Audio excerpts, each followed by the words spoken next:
Við ætlum að tala sem tvöföld heildi í pólhnutum. Ég sem sagt með eitthvað heildi yfir svæði D að fallinu FDA. Og erum búin að skoða hvernig við gerum þetta í kartesískum hnitum. Kartesísk hnit eru bara x-y hnitin eins og við þekkjum þau. Þá sagðum við, ef ég ætla að finna lítið flatamál hérna í kassalega svæði, þá segir þetta bara breyting í x-stefna, dx, sinnum breyting í y-stefna. Það gefur flatamál af þessum hérna. Þannig að dA verður dx dy. Ok, nú fyrir við yfir í pólhnitin. Pólhnitin, þá erum við í staðin með r-þeta-hnit. Við kynntum stundu svolítið í tvintilónum í stærðfræði 1. Þá sagðum við, í staðin fyrir að lýsa staðsetningunni á einhverjum punkti í planinu sem hvað fórum við langt á x-ásnum með við hvað fórum langt á y-ásnum, þá lýsum við með því að segja hvað er langt frá miðju, þetta hérna er lengdin r, og hvað er hornið sem myndast við pósitívan x-ás. Við getum lýst hvaða punkt í planinu með því að gefa þetta upp, hvað er langt frá miðjunni og hvað er hornið sem myndast við pósitívan x-ás. Nú, við ætlum að gera þessi breytuskipti, við ætlum að búa eða túlka þetta í pólhnutum þegar við erum með svæði sem að það hentar fyrir. Og þá þurfum við að geta breytt í A líka í pólhnut.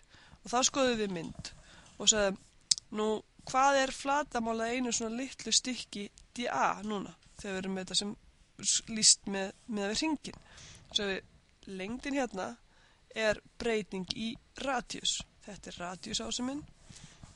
Fyrir getur eftir bara x-ásinn. Þetta er y-ásinn. Þetta er hérna breyting í radíus, vegna sem ég fór úr þessum radíus hérna í þennan radíus. Ok, og þetta hér er breyting í þeta. Ég fór úr þessari hér línu í þessa línu. Ok, breyting í þeta er þetta hérna horn. Þannig að þá er lengdin á þessum hér hluta svæðisins míns, hún er r d þeta. Hvað er ég langt frá, sinnum hvað er ég með stóran hluta hérna, hvað er þetta hornstórt. Þannig ég segi, eftir að nálga þetta hérna flatamálasveina svæðis, við þetta reikna bara með r d þeta sinnum dr, við lítum á þetta svona lítinn kassa. Og það kemur í ljós að þetta er mjög fín gefur mig góða raun, þetta er dr eftir r dr d þeta. Þannig í staðin fyrir að skrifa alltaf bara í staðin fyrir dr eftir dx dy í kartesískum, þá þurfum við alltaf að muna að hafa þetta r með í pólhnitunum. Nú, sambandið á milli kartesíska hnita og pólhnitana, það er gefið hér, x er r kósinus þeta og y er r sínus þeta. Þá er x í öðru pluss y í öðru, það myndir náttúrulega vera r í öðru kósinus í öðru þeta pluss r í öðru sínus í öðru þeta. Og ég tek r í öðru út fyrir sig að það stendur inn í sviganum kós í öðru þeta pluss sín í öðru þeta, sem er r í öðru sinnum 1. Ok, og kósinus þeta er x deilt með rótin af x í öðru pluss y í öðru. Einhverju muni þetta kannski sem raunhluta tvinntölunnar deilt með lengd tvinntölunnar og þetta er alveg sambarlegt við það. Skulum pröfa að skoða hvernig við getum notað þetta í dæmi, þessi nýju hnit. Ok, þetta er dæmi úr fyrirlestrinum. Við ætlum að heildafalli f frá r í öðru yfir í r, sem er gefið með formúlinni f af x, y er eftir y öðru deilt með x í öðru, yfir svæði r. Og r er lýst svona. R er allir punktar í r í öðru, allir punktar í planinu sem uppfylla þessa hérna jöfnu og þessa jöfnu. Og við skulum skoða hvað þessar jöfnur gefa okkur. Hvað svæði þetta er sem við erum að heilda yfir. Nú erum við með hring með radíus A og við erum með hring með radíus B. Hérna eru A og B eru bara einhverja rauntölur og A er minna en B. Ok, þannig að bara sjáðu þessi hér skilur. Það segir fyrri parturinn segir mér að x í öðru pluss y í öðru er að vera stærra í eftir og A í öðru. Mér finnst þetta að vera fyrir utan þennan hérna hring. Og ég bæti við að við erum að vera fyrir innan B í öðru hringinn. Þá sé ég að rauða skilur gefa mér allt sem er í þessari hérna skífu. Nú, svo eru aukalega skilur hérna. Ég með y er stærri en 0 og y er minni en x. Hér er y jafnt á x. Þannig að y er minna en x hérna fyrir neðan. Og svo átt að y að vera stærri en 0. Hér er y jafnt á 0. Þannig að þetta hér skilur gefa mér alla þessa hérna skífu. Nú, sameiginlegt svæði þessara tveggja skilyrða, það er það sem er bæði grænt og rautt hérna, það er akkurat þessi hérna gaur. Þetta er R. Og nú getum við reynt að heilda út í kartesískusniðum, við förum úr þessar línu upp í þessa, þá er, við gefum sem sagt úrslit sem falla af x, og svo getum við farið úr þessum yfir í þessa. Það getum við gert til dæmis með að gefa x sem falla af y, en það gengur ekki upp, það gefur okkur ekki tölu, þá pröfum að skipta yfir í pólhnitin. Þá segir við, hvernig get ég lýst þessu svæði í pólhnitum? Nú, við getum lýst þessu svæði betur í pólhnitum. Til að lýsa þessu svæði í pólhnitum þá segir við, já, radíusinn, hvað er ég langt frá miðinni? Ég er frá A upp í B. Þannig að radíusinn minn fer frá A og upp í B. Ok. Hvað er hornið mitt? Það fer frá 0 og upp í pi fjórðu.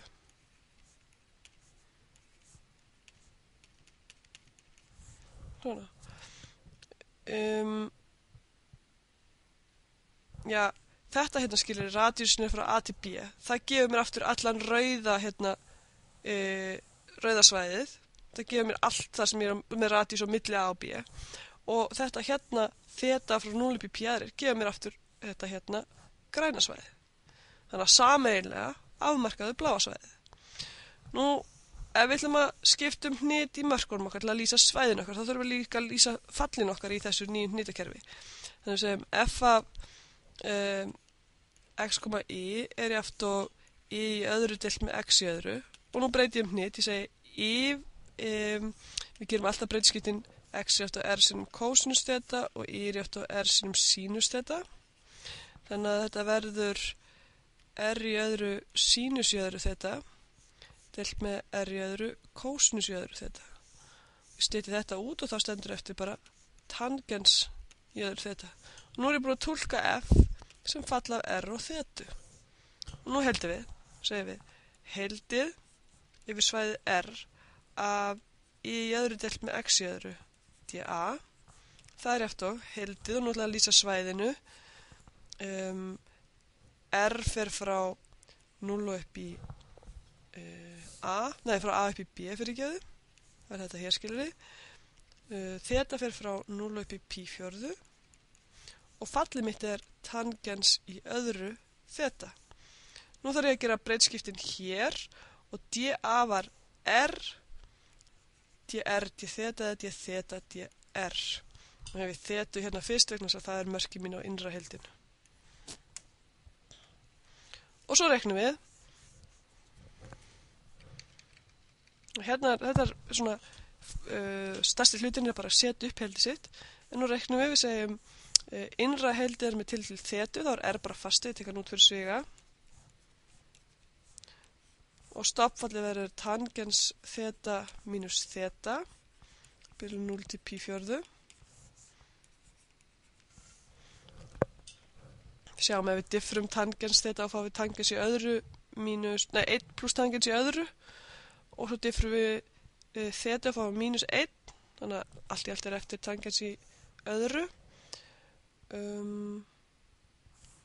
Og við setjum inn mörkin okkar.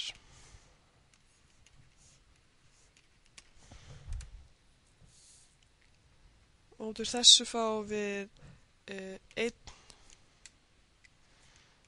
1 mínus pi deilt með 4.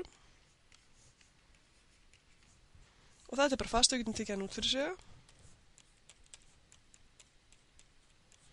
Og svo heldum við r frá A upp í B, þá fáum við r í öðru deilt með 2 frá A og upp í B.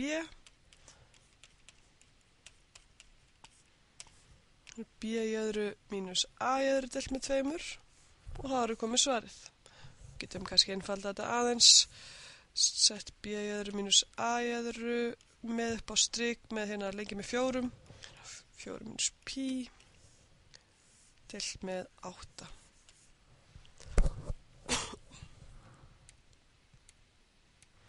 Og þetta hefur eininguna rúmmáls einingar. Við vorum að taka þetta fall í öðru deilt með x í öðru sem eitthvað yfirborðina, látum setja á sem standa beint upp úr skjánum okkar. Þá tókum við þetta yfirborð og reikniðum hvert er rúmmálið undir yfirborðinu yfir akkurat þessu hérna svæði.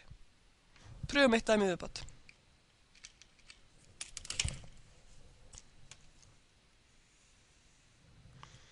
Í þessu dæmi ætlum við að finna rúmmál þess hluta sívalningsins x-jöðru pluss y-jöðru jafnt á a-jöðru sem í fyrsta oktandi eða fyrsta áttunda hluta, það er að segja það sem x er stærri eftir 0, y er stærri eftir 0 og z er stærri eftir 0 og undir planinu z eftir y. Við kannski pröfa fyrst aðeins að sjá fyrir okkur hvaða svæði þetta er sem við erum að heilda, hvaða svæði við erum að finna rúmmáli fyrir. Það er teiknandi í MATLAB.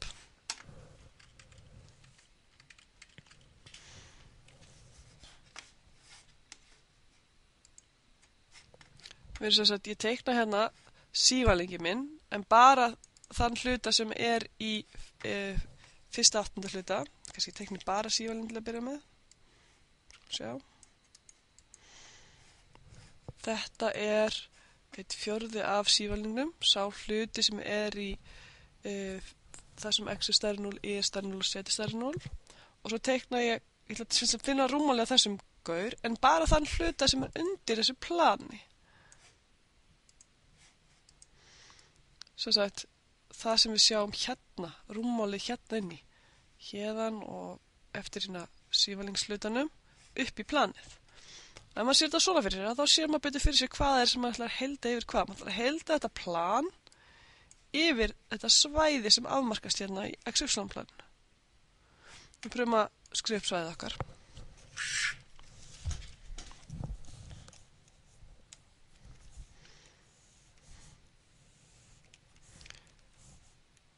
Í fyrsta fjórðungi þegar við erum XY-planinu.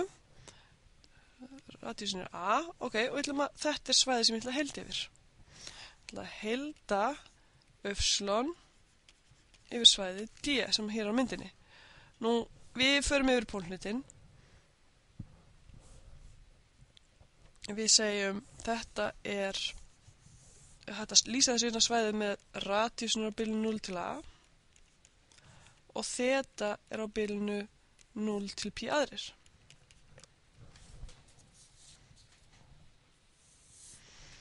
Ok, nú ætlum við að gera breytskiptin. Ég er alltaf með x eftir r cos þeta og y eftir r sin þeta. Ok, þá segi ég þetta heildi hérna. Það er y, það er r cos þeta, r sin þeta fyrir ekki. Svo gerir ég breytskiptin í dA, þannig er r dr dθ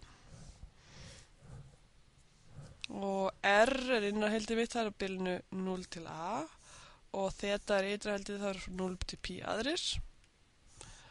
Og svo reiknum við heildið frá 0 til pi aðrir og ég er heildað með til r, þá er ég bara heildað r í öðru, sínus þeta verið fasti. Þannig heilda hérna r í öðru, þessi sem þessi, það er r í þriðju frá 0 upp í a. Þannig að ég er með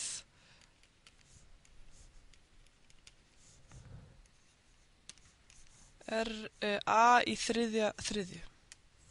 Ó.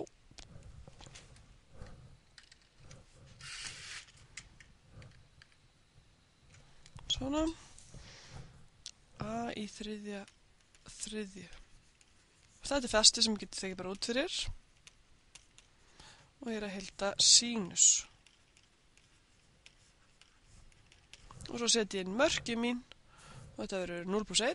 Þannig að þetta verður samtals bara a í þriðju hlutar. Svo þetta rúmmálið undir þessu plani sem að liggur í þessum hérna hluta, það er akkurat a í þriðju. Þannig að þetta er einhvers konar rúmmálseiningar.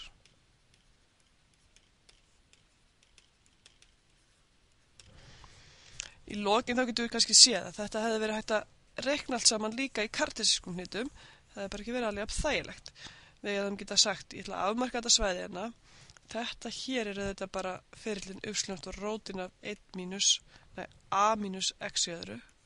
Þannig að ég geta sagt á uppslunásnum fer ég frá 0 og upp í feril minn og x-ásnum fer ég þá frá 0 og upp í a. Þannig að heildi frá 0 og upp í a af heildinu frá 0 upp í rótin af a mínus x í öðru y dx hefði átt að gefa nákvæmlega sama. Það er bara ekki orðið jafn þægilegt. Við segjum þetta gott pólhnitin.